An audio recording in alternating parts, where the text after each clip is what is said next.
Un artiste que vous avez rencontré en 2010 en Côte d'Ivoire. Ouais. Il est venu à Abidjan. Je crois qu'on s'est rencontrés pendant la fête de l'indépendance à Abidjan. Il était venu pour un concert et j'ai eu la chance de le voir et on est même allé au village Rasta à Bribi. Donc je le connais très bien. Voilà. Alors je voudrais quand même qu'on essaie de situer nos téléspectateurs qui nous regardent ce soir ou qui découvrent Serge Kassi qui avait eu le meilleur prix du meilleur clip avec John Brie aux African Awards de l'année 2000 combien? Je sais plus, ça fait en 93 je crois. 93. Voilà, 93 avec Constieka. Alors pour situer justement nos téléspectateurs, pouvez-vous nous faire un a cappella de cette chanson culte célèbre? Le gars ta sabbat, tu es là, tu dis rien. Mais si c'est tchatché là, tu es fort. John Brie, tu es dans le quartier et tu es là, s'aimer la terreur. John Brie, tu es dans le pays et tu es là, s'aimer la panique. À cause de toi, on peut même plus sortir de peur de rencontrer ton diva. À cause de toi, on peut même plus sortir de peur de rencontrer ton mourou. Aujourd'hui, oh, tu as vu garçon, il t'a attrapé, tu es là, tu as terre. Voilà, un petit souvenir, histoire de nous rappeler qui est ce grand monsieur du reggae ivoirien. Abdelaziz, oui, c'est vous, c'est qui?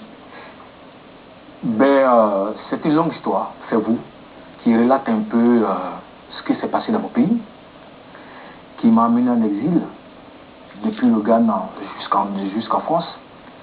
Et j'ai voulu donner ma part de vérité pour que ce qu'on a dit, ce qu'on a montré, ce qu'on a voulu que le monde sache, qu'en réalité, nous qui l'avons vécu, ce n'est pas comme ça que ça s'est passé.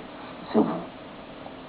Simplement. Et le reggae, pour vous, c'est toujours cette arme pour dénoncer, une arme ou pour construire, dans le cas d'espèce, puisqu'en Côte d'Ivoire, il faut reconstruire. Cette arme, vous allez l'utiliser pour reconstruire ou pour dénoncer? Écoutez, le reggae d'abord, c'est une musique de combat. C'est une musique d'amour, de paix, mais aussi de combat, de dénonciation et de vérité. C'est ça le reggae. Vous prenez la paix? À vous? Oui. Vous êtes sûr? Oui.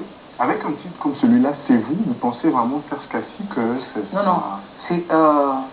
vous savez, quand vous n'avez pas de moyens, parce que toute la machine qui a été mise en marche pour faire quoi au monde entier, ce qui s'est passé en Côte d'Ivoire et qui n'était pas vrai, ok, quand toute cette machine s'est imposée, on n'a que notre voix. On n'a que... Parce qu'on nous a peut-être tout pris, mais on n'a pas pris notre âme, on n'a pas pris notre dignité. C'est celui-là. Ce devoir de mémoire devient dangereux pour certaines personnes, puisque la preuve, ça vous pousse à l'exil. Vous voulez raconter votre vérité, mais la Côte d'Ivoire est telle qu'aujourd'hui, continuer à relater ces faits-là, même s'ils sont vrais sûrement pour vous et pour d'autres personnes qui sont dans votre combat. Et apparemment, il faut se dire, bon, les choses sont comme ça, on va les prendre comme ça et on va essayer d'avancer plutôt que de rester sur des faits du passé. La vérité, généralement, qu'elle éclate ou qu'elle éclate pas, qu'est-ce que ça va changer?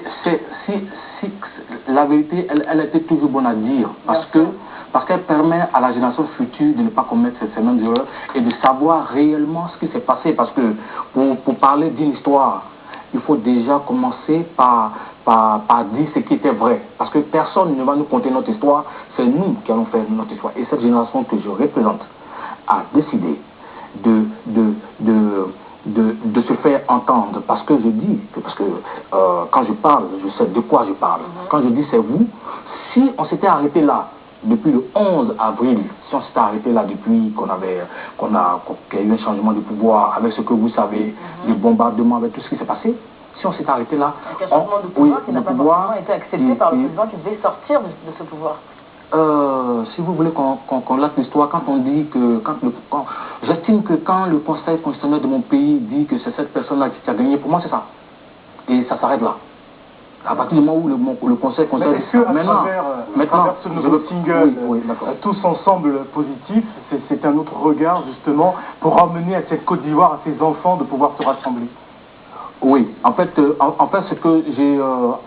après c'est vous, pour dire qu'en fait, au lieu de continuer de nous traquer et de tronquer l'histoire, ok, vaut mieux qu'on puisse s'arrêter et que au lieu de faire cette politique des vainqueurs et qu'on aille à la paix réellement et que des actes forts soient posés pour que la Côte d'Ivoire retrouve son lustre d'antan.